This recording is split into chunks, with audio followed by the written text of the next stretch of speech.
Cuando mi padre enfermó, mi hermana empezó a controlar sus visitas, sus llamadas y hasta los documentos que nadie más podía tocar. Yo creí que lo hacía porque vivía más cerca y porque alguien tenía que organizarlo todo. Pero cuando mi padre murió, descubrí que la casa familiar había sido vendida meses antes y que el dinero terminó en cuentas de mi hermana. Mi familia me pidió que no removiera el pasado. Entonces un vecino apareció con una carta sellada de mi padre, y esa carta dijo lo que todos querían enterrar. Me llamo Alonso. Mi padre se llamaba Basilio. No voy a decir que fui el hijo perfecto, porque no lo fui. Trabajaba mucho, vivía a varias horas de distancia y hubo años en los que llamé menos de lo que debía. Pero quería a mi padre. Eso nunca estuvo en duda para mí. Él era un hombre seco, de pocas palabras, de esos que no abrazaban fácil, pero que te arreglaban una puerta sin decir nada si sabía que la necesitabas. Cuando empezó a enfermar, no fue de un día para otro. Primero fueron olvidos. Luego caídas pequeñas. Después citas médicas. Luego medicamentos. Y por último, esa dependencia que va entrando en una familia sin pedir permiso. Mi hermana Gemma vivía más cerca de él. Yo entendí que eso la ponía en una posición difícil. Ella podía pasar por su casa más seguido, llevarle comida, acompañarlo a consultas y revisar si había tomado las pastillas. Al principio le agradecí cada cosa. Gracias por estar pendiente, le dije una tarde por teléfono. Alguien tiene que hacerlo, respondió. No lo dijo con ternura. Lo dijo con peso. Como si desde el inicio estuviera construyendo una factura emocional. Yo no quise discutir. Mi padre estaba enfermo. No era momento de medir sacrificios. Durante las primeras semanas, Gemma me mandaba mensajes breves. Papá durmió mal. Hoy no tiene ganas de hablar. El médico ajustó una dosis.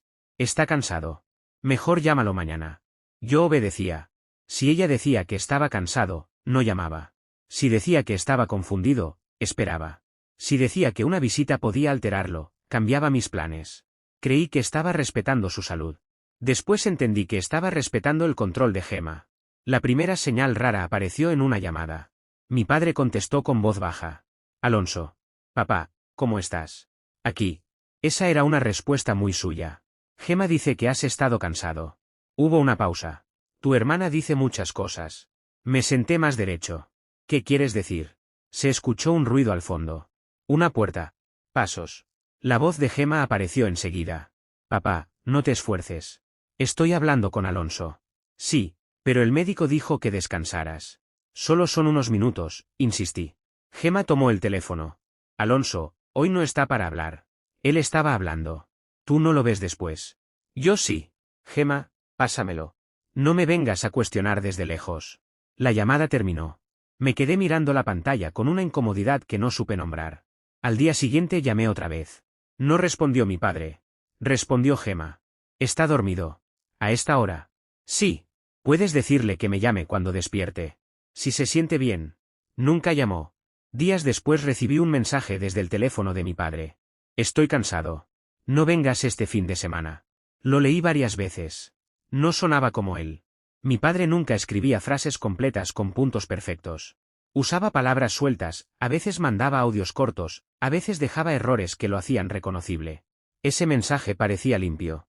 Demasiado limpio. Contesté. Seguro, papá. Ya pedí permiso en el trabajo. La respuesta llegó rápido. Mejor no. Gemma se encarga. Gemma se encarga. Sentí una punzada. Llamé. No contestaron. Más tarde, Gemma me escribió desde su propio teléfono. No lo presiones. Se altera cuando siente que tiene que recibir visitas. Empecé a notar que todo pasaba por ella. Las citas médicas. Las recetas. Las llaves. Las llamadas. Las visitas. Los pagos. Los documentos. Una tarde le pedí copia de los informes médicos. ¿Para qué?, preguntó. Para entender qué está pasando. Yo te voy contando. Quiero leerlos. No eres médico. Soy su hijo. Silencio. Alonso, no me hagas más pesada esta carga. Otra vez la factura. No intento cargar más. Sí. Cada pregunta tuya es una forma de decir que no confías. Quiero información. Yo soy la que está aquí todos los días. Esa frase empezó a cerrarlo todo. Si preguntaba, era injusto. Si insistía, no confiaba.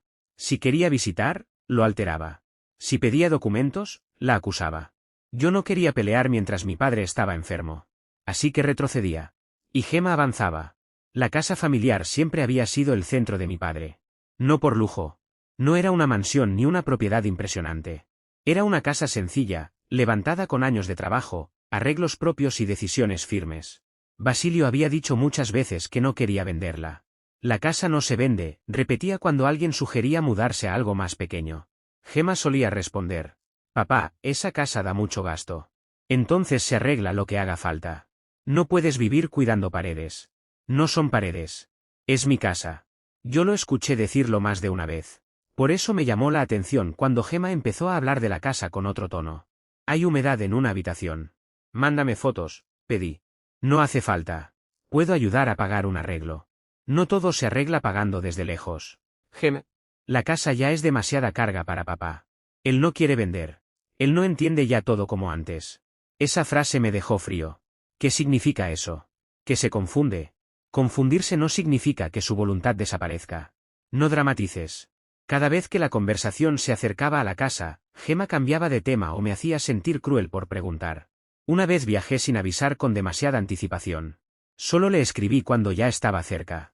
Voy a pasar a ver a papá. Su llamada llegó en menos de un minuto. No vengas. Ya voy en camino. Papá tuvo una noche mala. Entonces me quedo poco. No entiende cuando apareces así. Soy su hijo, Gemma. Y yo soy quien lidia con las consecuencias. Fui igual. Al llegar, encontré a Severino en la vereda de enfrente.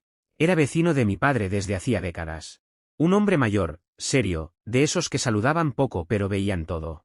Alonso, dijo acercándose. Necesito hablar contigo. Antes de que pudiera responder, Gemma abrió la puerta. Papá está esperando. Severino cerró la boca. Después hablamos, murmuró. Gemma lo miró con dureza. Severino se mete demasiado. Solo quería hablar. De chismes. Entra. Mi padre estaba sentado en su sillón. Más delgado. Más apagado. Pero cuando me vio, sus ojos cambiaron. ¿Viniste? Claro que vine. Gemma se quedó cerca. Demasiado cerca. Me senté frente a él. Papá, ¿cómo te sientes? Cansado. ¿Quieres que revise algo de la casa? Su mano se movió sobre la manta. Los papeles. Gemma interrumpió. Ya están ordenados. Basilio la miró. No esos. Papá, no empieces. Quiero hablar con Alonso. Puedes hablar conmigo delante. El rostro de mi padre se cerró. Yo miré a Gemma. Déjanos unos minutos. No, no. El médico dijo que no conviene alterarlo. Hablar con su hijo no debería alterarlo. Tú no sabes cómo queda después. Mi padre apretó los labios. Me miró con una urgencia que todavía me persigue. Alonso. Gemma puso una mano sobre el teléfono que estaba en la mesa. Papá necesita descansar. La visita terminó antes de empezar. Salí de allí con rabia, culpa y miedo mezclados. Severino ya no estaba. Esa noche llamé a Eulogio, mi mejor amigo. Algo no está bien. ¿Qué viste? Gemma no lo deja hablar solo. ¿Y tu padre? ¿Quiere decirme algo? Estoy seguro. Entonces vuelve. Cada vez que vuelvo, ella dice que lo altero. Alonso, cada visita cancelada parece cuidado cuando la miras sola. Pero si todas pasan por la misma persona, quizá no es cuidado. Quizá es control. No respondí. Porque esa palabra ya estaba en mi cabeza. ¿Control? Durante los meses siguientes, la situación empeoró. Gemma respondía desde el teléfono de mi padre. Cancelaba visitas. Cambió una cita médica sin avisarme. Pidió dinero para medicamentos, pero mandó recibos incompletos. Cuando pedí hablar con la enfermera, dijo que no hacía falta. Cuando pedí ver documentos de la casa, dijo que estaban guardados. Cuando pregunté por Severino, dijo que estaba confundido y que mi padre no quería verlo. Una tarde logré hablar con Lía, la enfermera que pasaba algunas horas con mi padre. Fue por casualidad. Llamé al teléfono fijo y ella contestó. Casa de don Basilio. Soy Alonso, su hijo. Hubo un silencio. Ah, señor Alonso. Mi padre está. Está descansando. ¿Cómo lo ve? Lía dudó. Tiene días mejores y días difíciles. Gemma me dice que se altera si pregunto por la casa. Otro silencio. Cuando mencionan la casa, se angustia. ¿Por qué? No me corresponde decir más. Lía, necesito saber si quiere venderla. Su voz bajó. Yo lo escuché repetir varias veces que no quería irse. Antes de que pudiera preguntar más, oí a Gemma. ¿Con quién habla? Lía se puso tensa. Con Alonso. La línea quedó muda unos segundos. Luego Gemma tomó el teléfono. No molestes al personal. Me contestó ella. Lía no tiene que meterse en asuntos familiares. Me dijo que papá no quiere irse. Papá dice muchas cosas en estados de confusión. También decía que quería hablar conmigo. Porque tú lo haces sentir culpable. ¿Culpable de qué? De estar enfermo. De no poder atenderte. De todo. Eso es absurdo. Lo absurdo es que aparezcas a estas alturas a exigir control. Esa frase fue una confesión disfrazada. Exigir control. Yo no quería controlar. Quería entrar. Pero para Gemma, cualquier puerta que yo abriera era una amenaza a su dominio. Mi padre murió una madrugada de martes. Gemma me llamó cuando ya había pasado. No antes. No durante. Después. Papá se fue, dijo. No lloraba. O tal vez ya había llorado. Me quedé sin voz. ¿Por qué no me llamaste antes? Fue rápido. Lía estaba. No. Estaba sola. Sí. Gemma. No empieces. No empieces. Mi padre acababa de morir y ella ya estaba cerrando conversaciones. El velorio fue breve. No voy a detenerme en detalles. La muerte de un padre no necesita adornos para doler. Lo importante fue lo que ocurrió después. La familia se reunió en casa de Araceli, una tía de mi padre. Estaban Gemma, Araceli, Modesto, Priscila y otros parientes que habían aparecido más en la despedida que en la enfermedad. Todos hablaban de paz, de descansar, de no pelear, de respetar lo que Basilio había decidido. Esa última frase me alertó. ¿Qué decidió papá? Gemma no me miró. Ya habrá tiempo. No, ahora. ¿Qué decidió? Modesto intervino con tono grave. Alonso, no hagas un espectáculo familiar. Estoy preguntando por mi padre. Araceli suspiró. Tu hermana fue la que estuvo. Confía en ella. Confiar no significa no preguntar. Gemma abrió una carpeta. La vi sobre la mesa. No era una carpeta vieja de mi padre. Era nueva. Ordenada. Preparada. Papá vendió la casa, dijo. La frase me dejó inmóvil. ¿Qué? La casa se vendió. ¿Cuándo? Hace unos meses. Me levanté. Meses. Papá decidió vender para no dejar problemas. Eso es mentira. Araceli se escandalizó. Alonso. Mi padre decía que la casa no se vendía. Gemma apretó la carpeta. Papá cambió de opinión. Y nadie me avisó. No queríamos alterarte. Casi me reí. Alterarme. La misma palabra que usaba con mi padre. ¿Quién compró? Un hombre llamado Tarsicio. ¿Quién gestionó la venta? Yo ayudé. ¿Dónde está el dinero? La sala cambió. Todos sintieron la pregunta como una agresión. Pero no lo era. Era la pregunta obvia. Gemma levantó la barbilla. Se usó para gastos de papá. ¿Qué gastos? Medicinas, cuidados, arreglos, deudas. Muéstrame recibos. No me hables como contadora. Entonces no me hables como si una casa pudiera desaparecer en una frase. Modesto golpeó la mesa. Los papeles están firmados. Si Basilio vendió, vendió. Quiero ver fechas, firmas y transferencias. Araceli me miró con tristeza fingida. Tu padre ya descansó. No remuevas el pasado. El pasado fue vendido sin decirme nada. Priscila, mi prima, habló por primera vez. Yo pensé que todos sabían. La miré. ¿Qué? Gemma dijo que papá quería liquidar la casa y que tú estabas informado. Nunca. Gemma se giró hacia ella. Priscila, no confundas las cosas. No, Gemma. Eso dijiste. La tensión creció. Pedí ver documentos. Gemma se negó al principio. Luego mostró copias parciales. La venta aparecía firmada meses antes de la muerte de mi padre. La notaria era Iriana. El comprador, Tarsicio.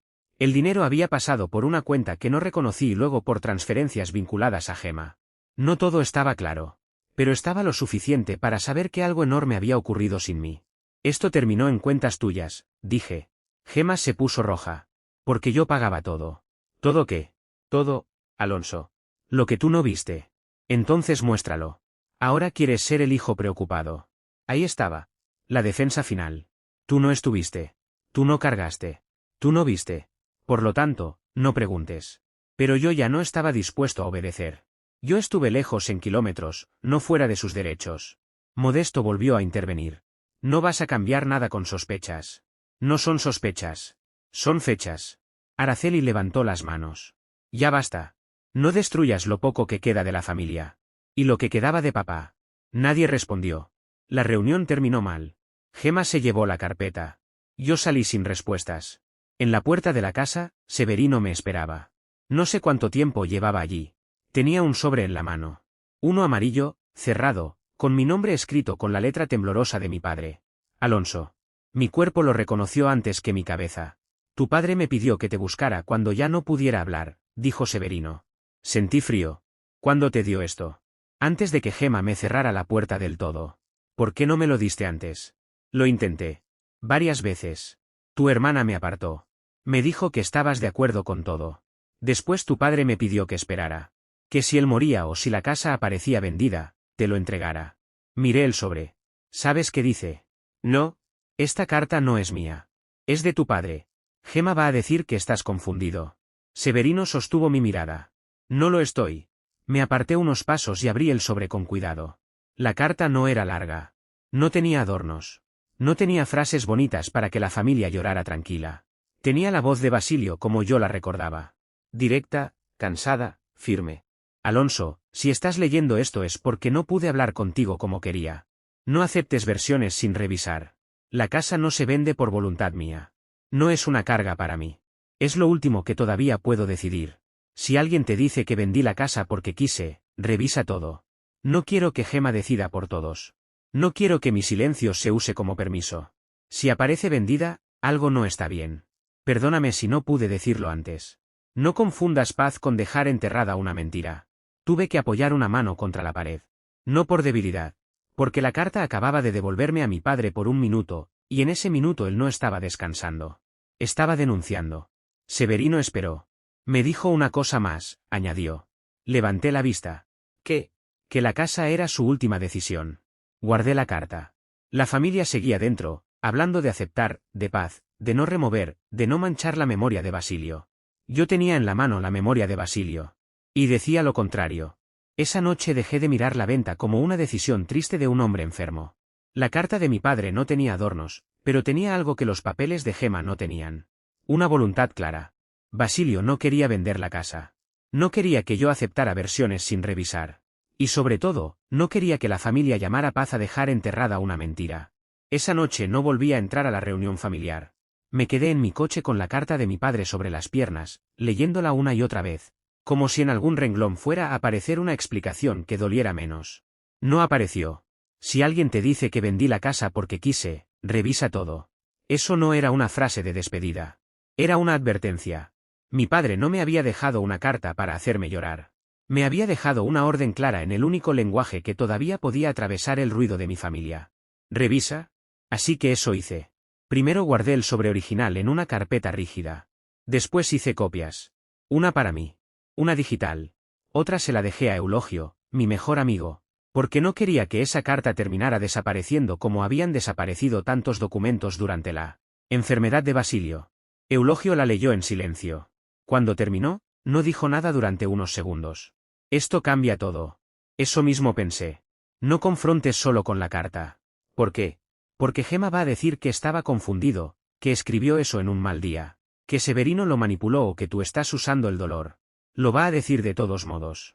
Sí, pero una carta con fechas, documentos y testigos pesa más que una carta sola. Tenía razón. Llamé a Severino al día siguiente. Me recibió en su casa con una seriedad que no necesitaba adornos. No quiso café, no quiso rodeos, no quiso hablar de recuerdos durante media hora. Puso una carpeta vieja sobre la mesa y sacó una libreta. Tu padre me pidió que anotara algunas fechas. Sentí que el pecho se me cerraba. ¿Fechas de qué? De cuando Gemma empezó a apartarme. De cuando vino gente a preguntar por la casa. De cuando Basilio me llamó desde la ventana porque no podía salir solo. Abrí la libreta. Había fechas escritas con pulso firme. Una semana antes de la supuesta firma, Gemma había impedido que Severino entrara. 2 días después, un hombre llamado Tarsicio había visitado la casa. El día siguiente, Gemma salió con una carpeta marrón.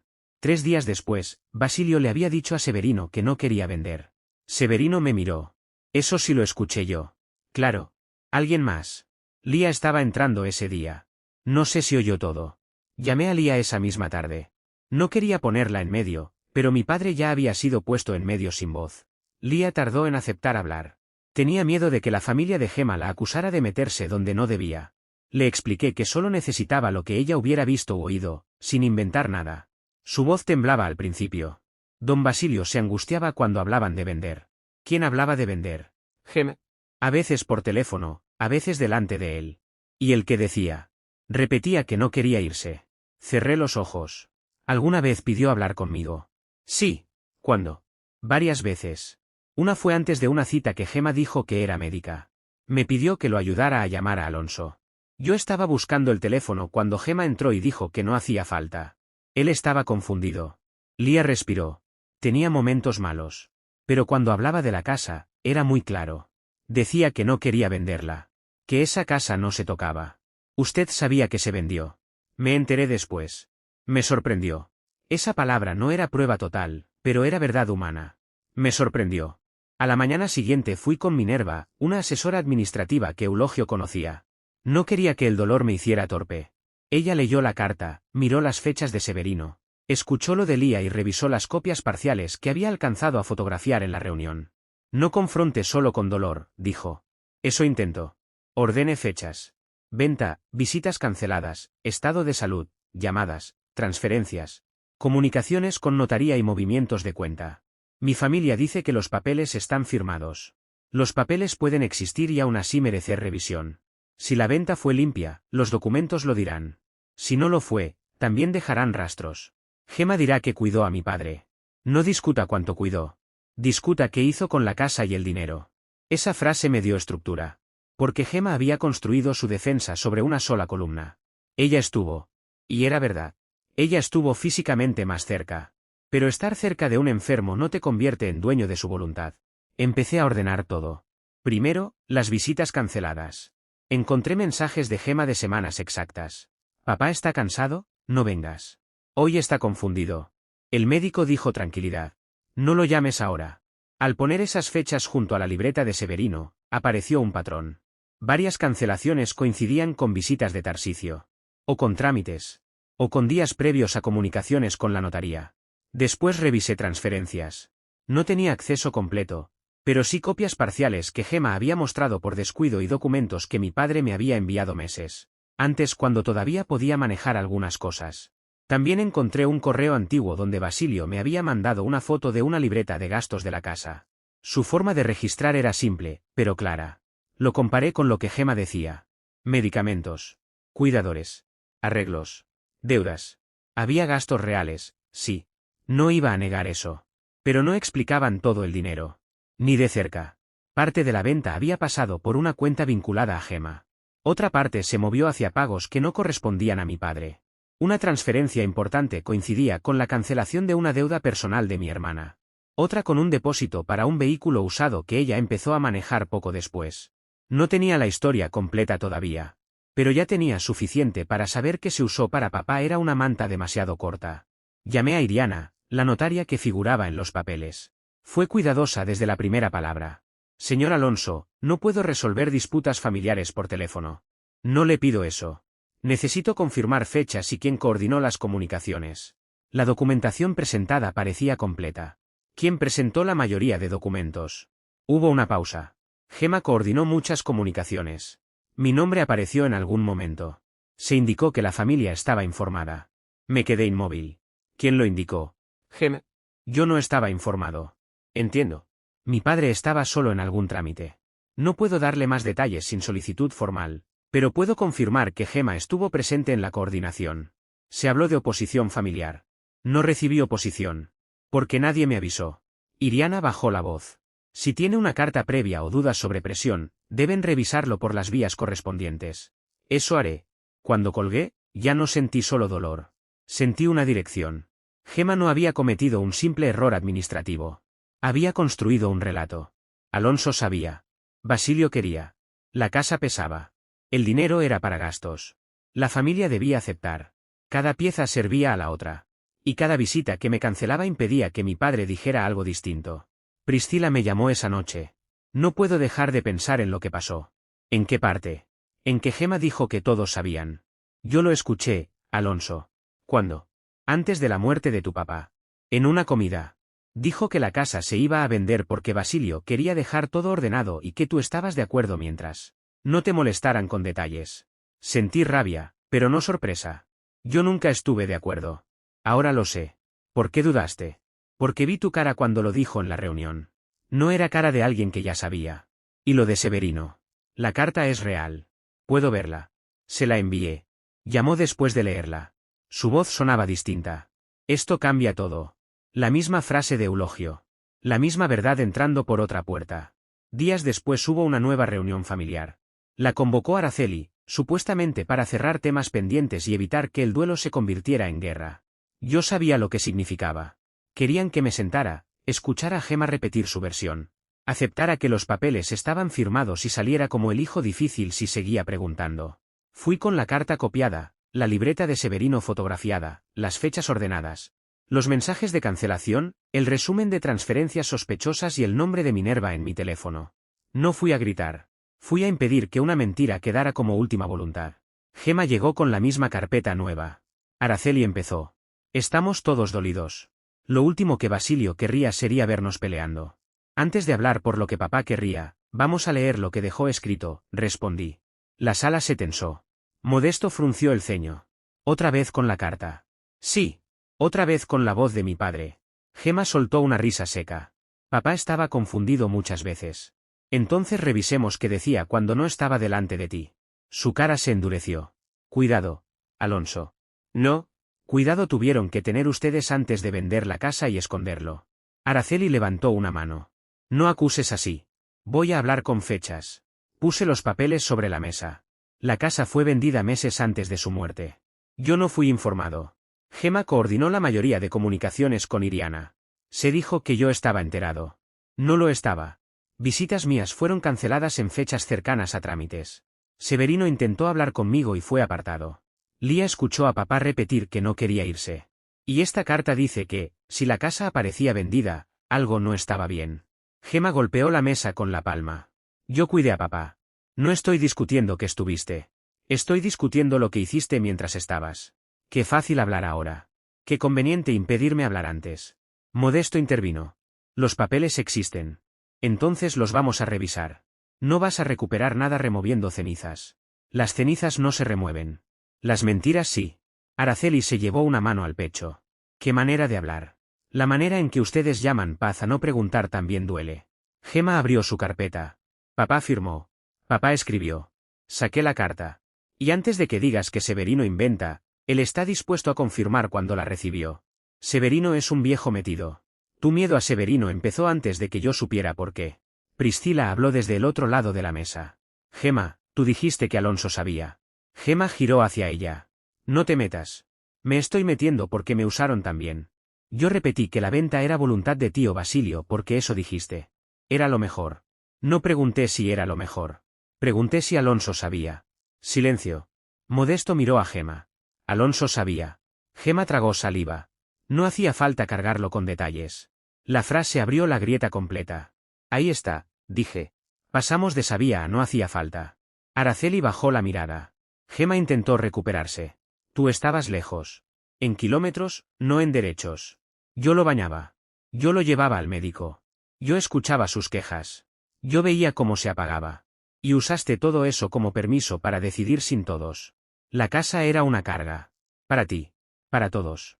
No para él. La carta lo dice. Lía lo escuchó. Severino lo escuchó. Papá tenía miedo. Sí. De que usaras su silencio. Esa frase la golpeó. Se quedó mirando la carta como si odiara el papel por existir. Yo pagué gastos, dijo. Muéstralos. No tengo que justificar cada cosa. Cuando una casa se vende y el dinero termina en cuentas vinculadas a ti, sí. Modesto cambió el tono. Gemma, quizá conviene aclarar. Ella lo miró traicionada. Ahora también tú. No estoy contra ti. Pero esto no se ve bien. Priscila agregó. Si todo fue para gastos de Basilio, no debería ser problema mostrarlo. Gemma empezó a llorar. No saben lo que fue para mí. Todos aparecieron después. Todos opinan ahora. Yo fui la que escuchó sus dolores. No me moví. No iba a dejar que las lágrimas volvieran a reemplazar los hechos. No voy a discutir cuánto sufriste. Voy a discutir lo que hiciste. Eres cruel. Cruel fue dejar que papá escribiera una carta porque no podía hablar conmigo. Él estaba confundido. La carta tiene más claridad que toda tu carpeta. Araceli intentó intervenir con voz suave. Alonso, tu padre no querría esto. Levanté la carta. Mi padre escribió precisamente para esto. No rompas la familia por una casa. No rompo la familia por una casa. Rompo el silencio que usaron para venderla. Nadie habló. Ahí dije lo que ya no podía guardar. Mi hermana no vendió solo una casa. Vendió la última decisión de mi padre y después quiso que todos llamáramos paz al silencio que la protegía. Gemma se levantó. ¿Qué quieres de mí? ¿Quieres destruirme? No. Sí. ¿Quieres que todos me odien? Quiero que dejes de esconderte detrás del muerto al que no dejaste decidir. Modesto murmuró mi nombre, incómodo. Pero no me detuve. No puedo cambiar lo que pasó hoy mismo. Pero puedo impedir que tu versión sea lo único que quede. Gemma lloraba con rabia. Yo también perdí a papá. Entonces deja de usarlo como excusa. No puedes probar que no quiso vender. Puse la carta en medio de la mesa. Puedo probar que dejó escrito lo contrario. Puedo probar que cancelaste visitas. Puedo probar que Iriana recibió de ti la versión de que yo estaba informado. Puedo probar que Severino fue apartado. Puedo probar que Lía lo escuchó angustiado por la casa. Y puedo pedir que se revise el dinero. La palabra dinero la hizo cambiar otra vez. El dinero se usó.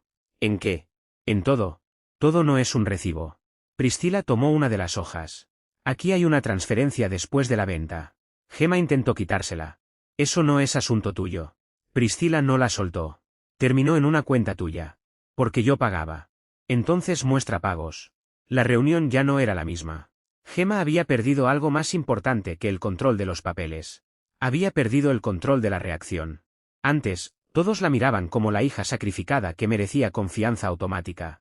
Ahora la miraban como la persona que tenía que explicar por qué la voluntad escrita de Basilio contradecía su relato. Araceli no me apoyó. Pero dejó de pedirme silencio. Modesto no se puso de mi lado por completo. Pero dejó de decir que todo estaba cerrado. Priscila sí cambió. Alonso tiene razón en revisar, dijo. No podemos pedirle que acepte algo que tío Basilio dejó negado por escrito. Gemma la miró como si la hubiera apuñalado. Después de todo lo que hice. Eso no responde a la carta, contestó Priscila. La reunión terminó sin abrazo, sin paz falsa y sin cierre cómodo. Gemma se fue con su carpeta, pero yo me fui con algo mejor. La versión familiar ya no estaba intacta. Los días siguientes fueron de documentos. Minerva me ayudó a preparar solicitudes formales de copias. Severino firmó una declaración simple sobre cuándo recibió la carta y lo que Basilio le dijo. Lía aceptó dejar constancia de lo que recordaba sobre la angustia de mi padre cuando se hablaba de la casa. Iriana confirmó fechas y comunicaciones gestionadas por Gemma dentro de lo que podía informar. Tarsicio, el comprador, dijo que él había tratado principalmente con Gemma y que se le aseguró que la familia estaba alineada. Alineada. Otra palabra limpia para tapar una ausencia. Cuando Minerva vio eso, señaló la hoja. Aquí está el relato que le vendieron a todos. Alineados. Exacto. Tu hermana no solo gestionó documentos. Gestionó percepciones. Eso era lo que Gemma hacía mejor. No necesitaba gritar. No necesitaba falsificar cada palabra. Le bastaba con controlar quién hablaba, cuándo hablaba y qué versión recibía cada persona. A mí me decía que mi padre estaba cansado. A mi padre le decía que yo lo alteraba. A la familia le decía que todos sabíamos. A la notaría le decía que no había oposición. A Severino lo apartaba. A Lía la callaba. Y cuando todo estaba firmado, pedía paz. La segunda confrontación con Gemma ocurrió frente a la casa que ya no era de mi padre. No fui a buscar nostalgia.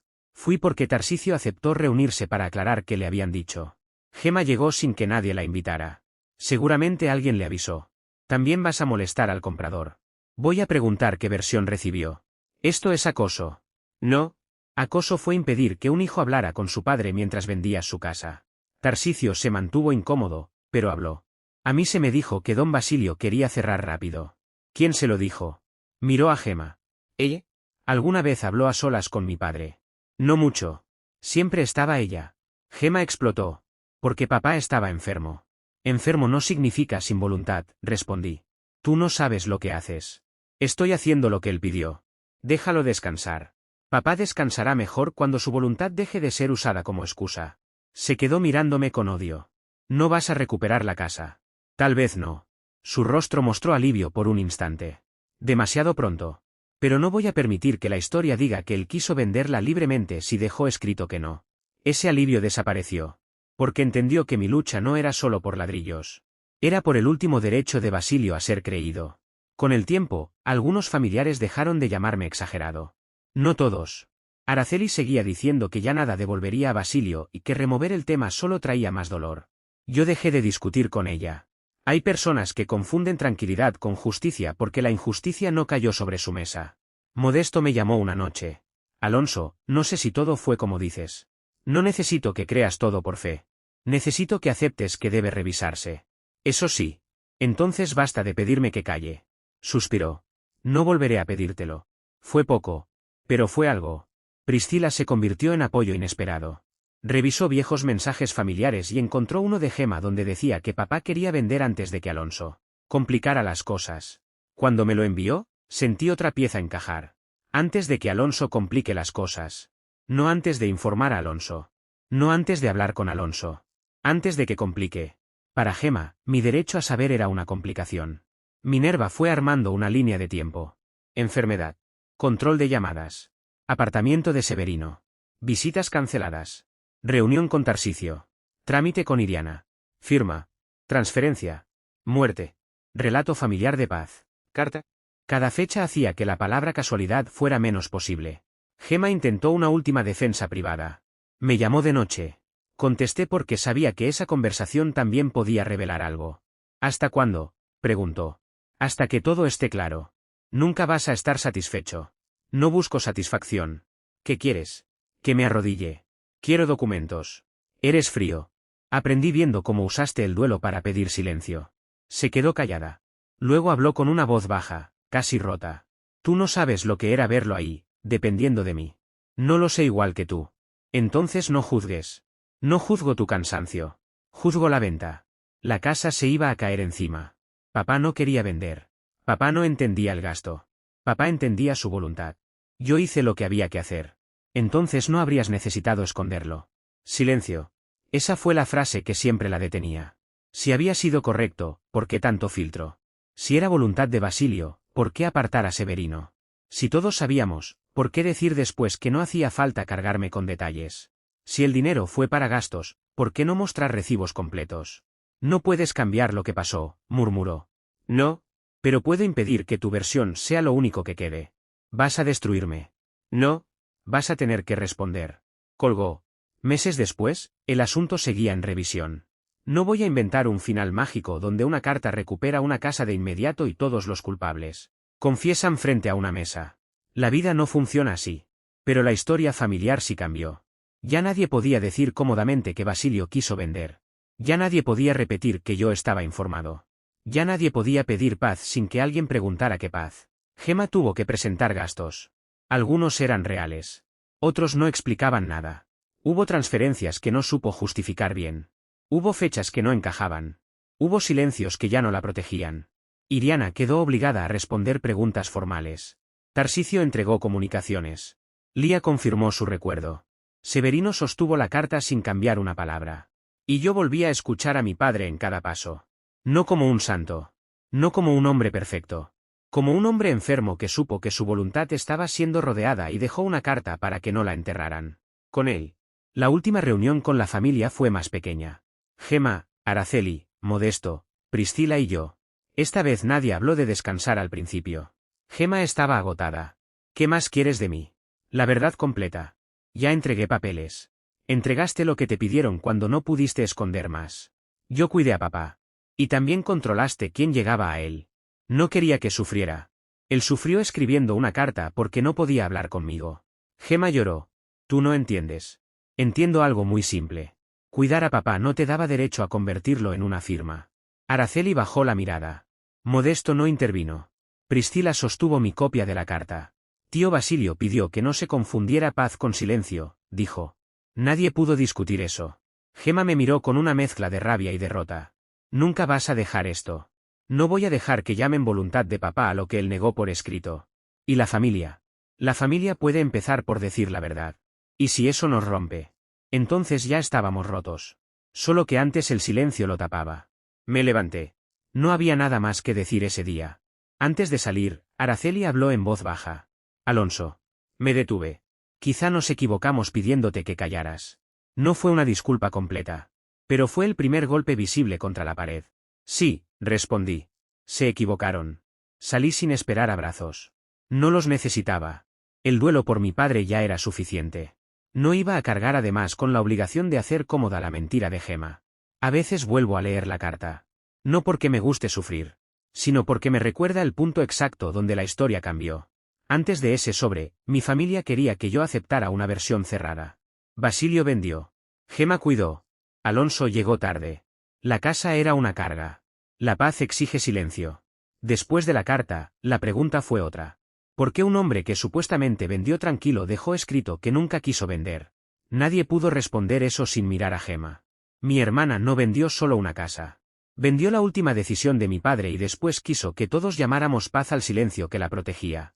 Pero la carta sobrevivió. Severino habló. Lía recordó. Priscila dudó. Los documentos empezaron a moverse. Y yo dejé de pedir permiso para defender la voluntad de Basilio. No voy a callar para que una mentira parezca duelo. La paz familiar no se construye sobre una firma arrancada en silencio.